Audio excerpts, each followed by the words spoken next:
There's a lot of bad advice out there when it comes to money. The problem isn't just that a lot of what we're told about personal finance relies on bad data, though. Often, that advice relies on sweeping assumptions about what's good and bad for everyone, all the time. But decisions around finance, author Nick Maggiulli argues, are usually context-dependent. Credit card debt, for example, can be a useful tool for some people.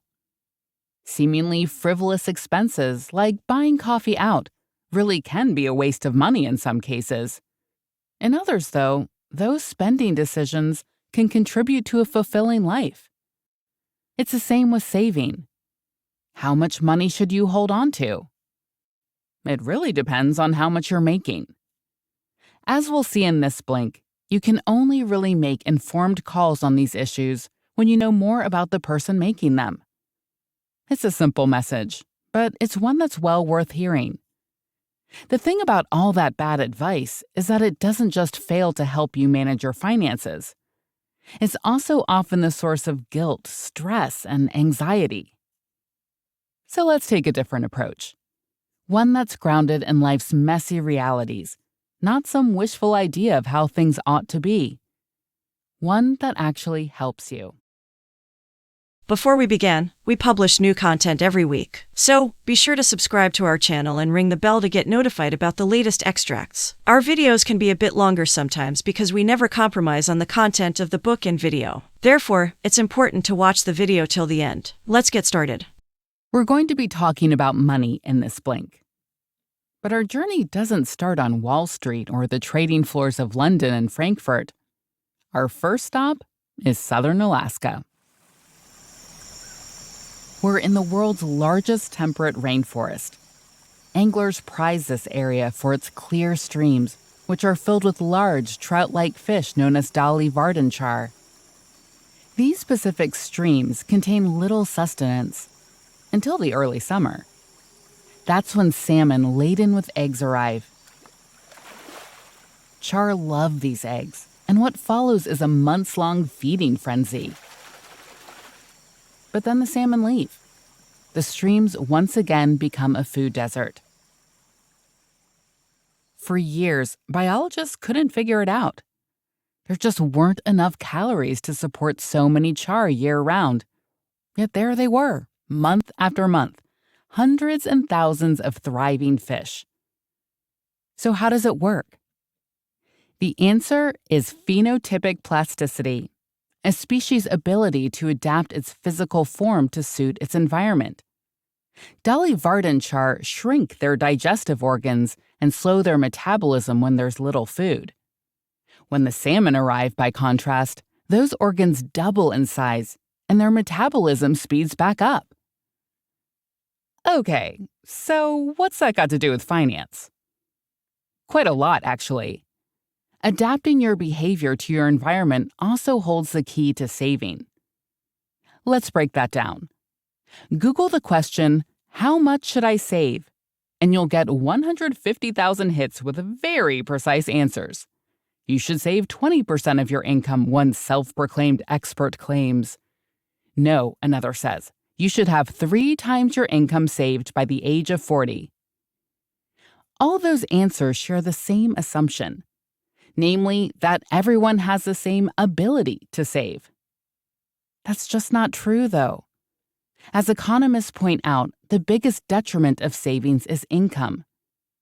In the United States, folks in the bottom 20% of earners typically save just 1% of what they earn. For the top 20%, that rises to 25%. The idea that everyone should save X amount flies in the face of empirical evidence, which shows that not everyone can. And the thing is, lots of people move up and down those income brackets. Life, after all, isn't static. Often, you'll earn less when you're young and more when you're older. But high earners also quit the rat race to take on more fulfilling work in less well-paid industries. Some jobs force you to live in expensive cities. Others don't. Then there are life's highs and lows and their financial consequences. marriages and divorces, children, promotions and layoffs, leaking roofs and Christmas bonuses. To find a single neat rule which covers so much messy reality is a fool's errand. Which brings us back to our Dolly Varden chart, which lower and raise their caloric intake according to how much food is available. Their maxim? Eat what you can, when you can. And that's a great principle for saving too. Save what you can, when you can. In practice, that means saving more when you're earning more and less when you're earning less. Let's recap. We often think about saving as a matter of should and ought. But money doesn't follow moral laws. It's mathematical, and it bluntly says you can't save what you don't have. So let's forget about Google's questionable insights into what you should be doing and reformulate the question more pragmatically.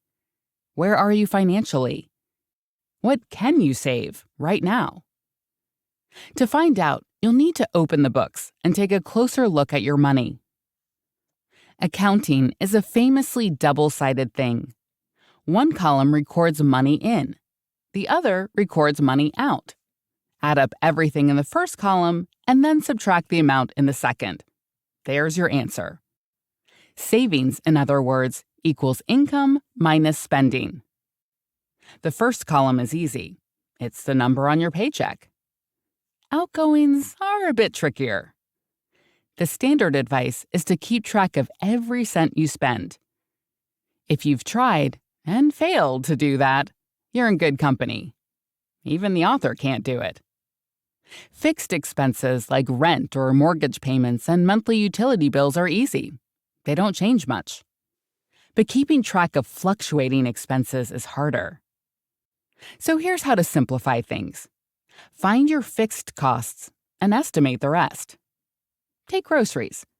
You know how often you go shopping and how much you usually spend, so average it out. For example, I do a weekly shop which usually comes in at around $100. Some weeks it's closer to $90. Other weeks I need to replace something relatively expensive, like a bottle of nice olive oil. Then it's near to $110. All in all, though, I'm spending about $400 a month.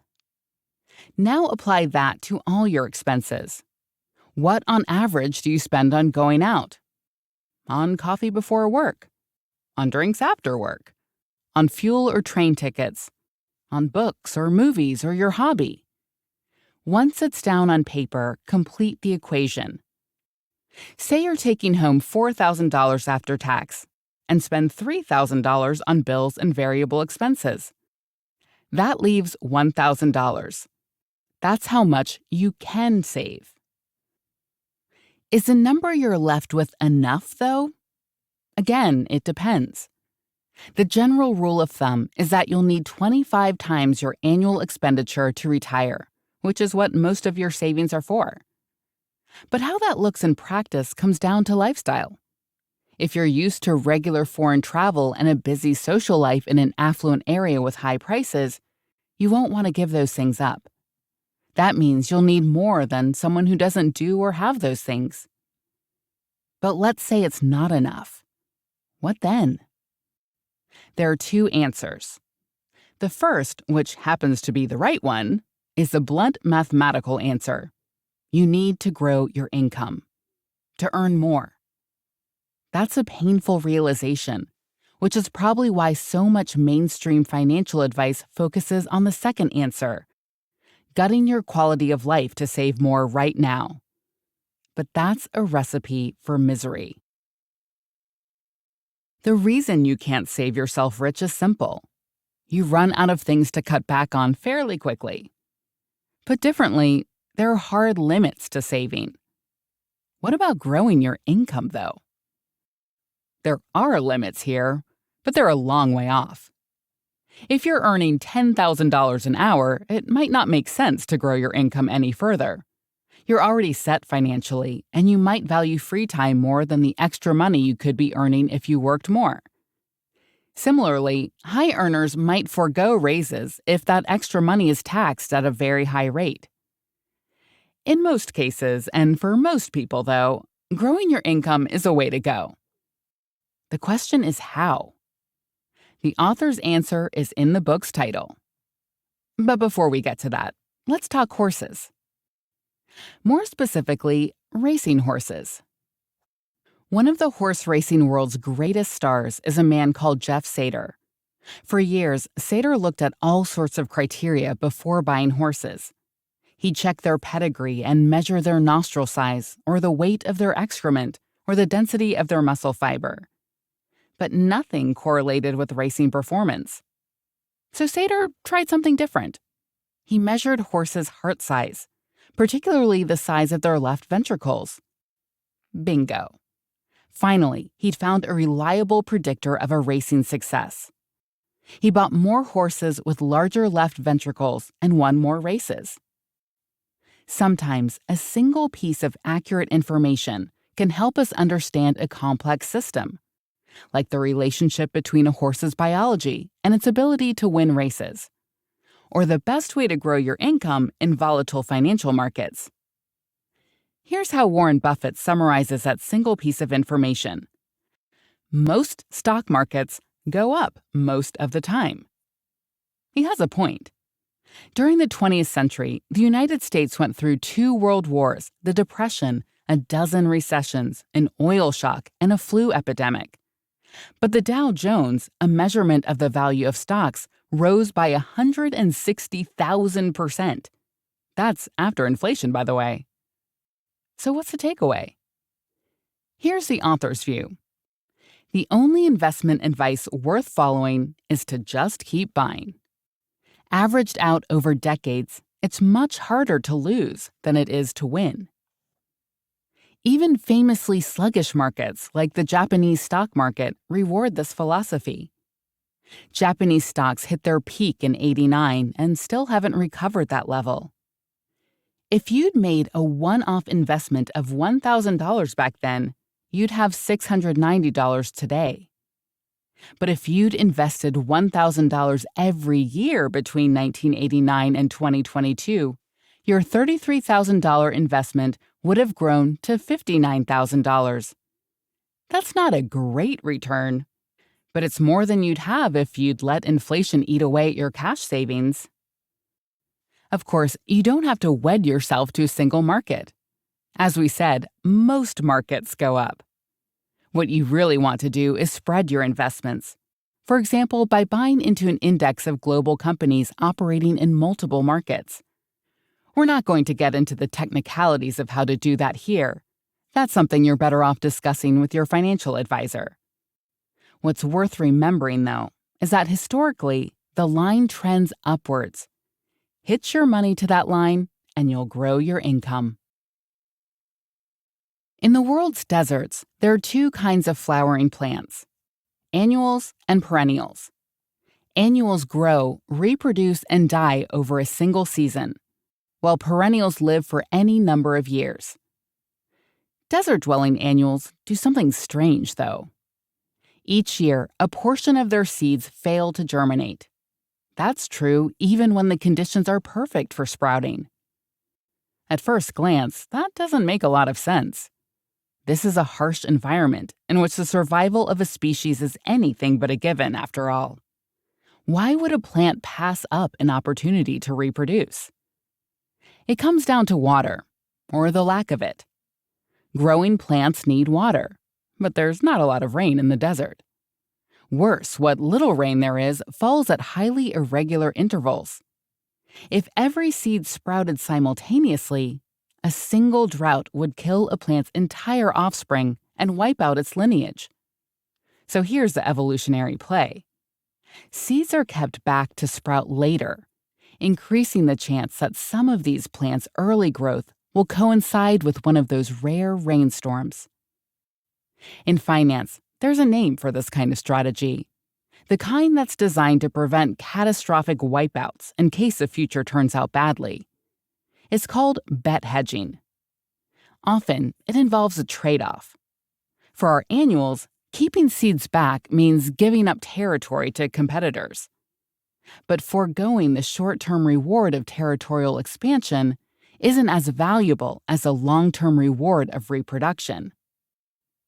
Like those Alaska char we encountered earlier, these desert plants can teach us something valuable about money. Their lesson for us isn't about saving, however. It's about debt. Common sense says that debt is bad, period. Even the Bible warns us that the borrower is slave to the lender. But it's not as simple as that. In fact, debt can be pretty paradoxical. Take credit cards. We all know that credit card interest rates are extortionate. That once you start digging with that shovel, it's easy to end up in a hole that's hard to get out of. That's not necessarily wrong, but it's not the full picture either. It's fascinating. Credit cards can actually help low-income earners. Economists call it the credit card debt puzzle. Imagine someone has $1,500 in their checking account and $1,000 in credit card debt. The best play is to pay off the debt and make do with $500, right?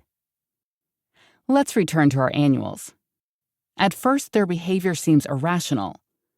Look more closely, though, and that irrationality actually makes a lot of sense. So no, that's not necessarily the best play. When you don't have a lot of money, the future looks pretty daunting.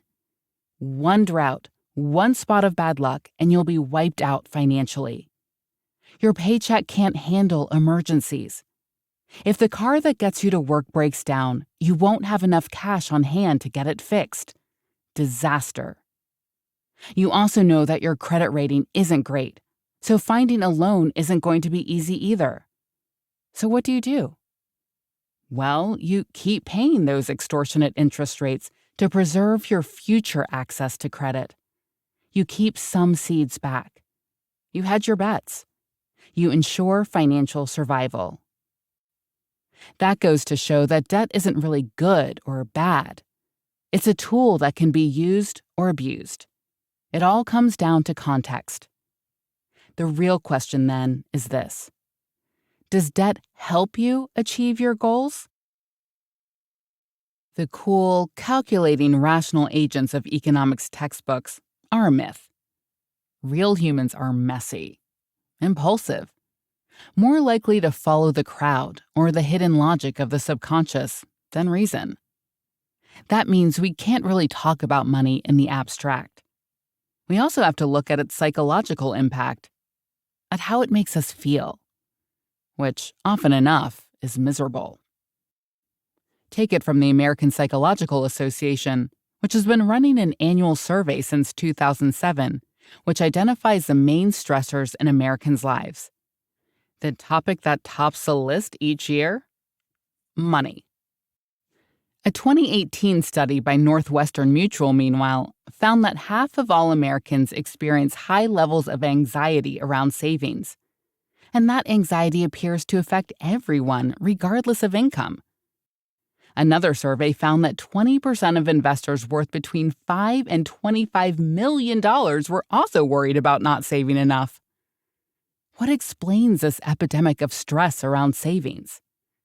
In a word, guilt. We're bombarded with financial advice that makes us second-guess ourselves. Coffee out? Crazy, you're literally peeing hundreds of thousands of dollars down the drain. New sneakers? Not if you want to get on the property ladder. Organic peanut butter? If you wanted to retire, you'd buy regular. The underlying message couldn't have been better designed to trigger guilt. Every cent you spend, it says, could have been saved. And if you actually took responsibility, that's exactly what you do. But you can't save every cent, and trying only makes us ill. When researchers at the Brookings Institute looked at Gallup survey data on savings and mental health, for example, they found the stress around not saving enough outweighs the positive effects of saving. Their conclusion: saving is only beneficial if you can do it in a stress-free way. Saving, in short, is important, but so is quality of life. So how can you strike the right balance? How do you take care of your finances while preserving your health? Here's the author's take. Focus on purchases that maximize long-term fulfillment. A good place to start thinking about fulfillment is the American author Daniel Pink's book, Drive, which looks at human motivation. Pink argues that there are 3 things which fulfill us: autonomy, mastery, and purpose. In other words, being self-directed, improving our skills, and being part of something bigger than ourselves. Those are great filters to apply to spending decisions. Take that bugbear of so many financial experts, that latte you pick up from the coffee shop before work. It looks like a frivolous purchase, but maybe it's that latte which allows you to perform at your best at work. In that case, it's enhancing your occupational mastery. That's a deeply fulfilling long-term project, which means it's money well spent. Other frivolous-looking purchases might, on closer inspection, turn out to contribute to your sense of autonomy or purpose. In the end, money is a tool. It's what allows you to create a life you want to live. What's really difficult, then, isn't spending it. It's figuring out what you want in life. What do you care about? What would you like to avoid? What kind of values do you want to promote in the world? Once you figure that out, spending money will be both easier and more enjoyable. You've just listened to our blink to Just Keep Buying by Nick Maggiulli. The most important thing to remember from all this is, how much should you be saving, spending, investing, borrowing? Nick Maggiulli is a realist, not an idealist, which is why he argues that it all comes down to context. How much can you save or invest? Does debt help you achieve your goals in life, or is it an emergency stopgap? Does spending fulfill you? It's only when you dig into those questions, he thinks, that you'll find a viable financial plan that works for you. Thanks for listening. Let us know what you thought of this content by giving the Blink a rating and leaving any other feedback that you'd like to leave. In the meantime, I hope you enjoy other titles in our library and look forward to your attentive ears in the next Blink. Got feedback? We'd love to hear from you about our content. Just share your thoughts and book recommendations in the comments section, and be sure to subscribe to our channel and ring the bell to get notified about the latest extracts. Thank you and have a great day.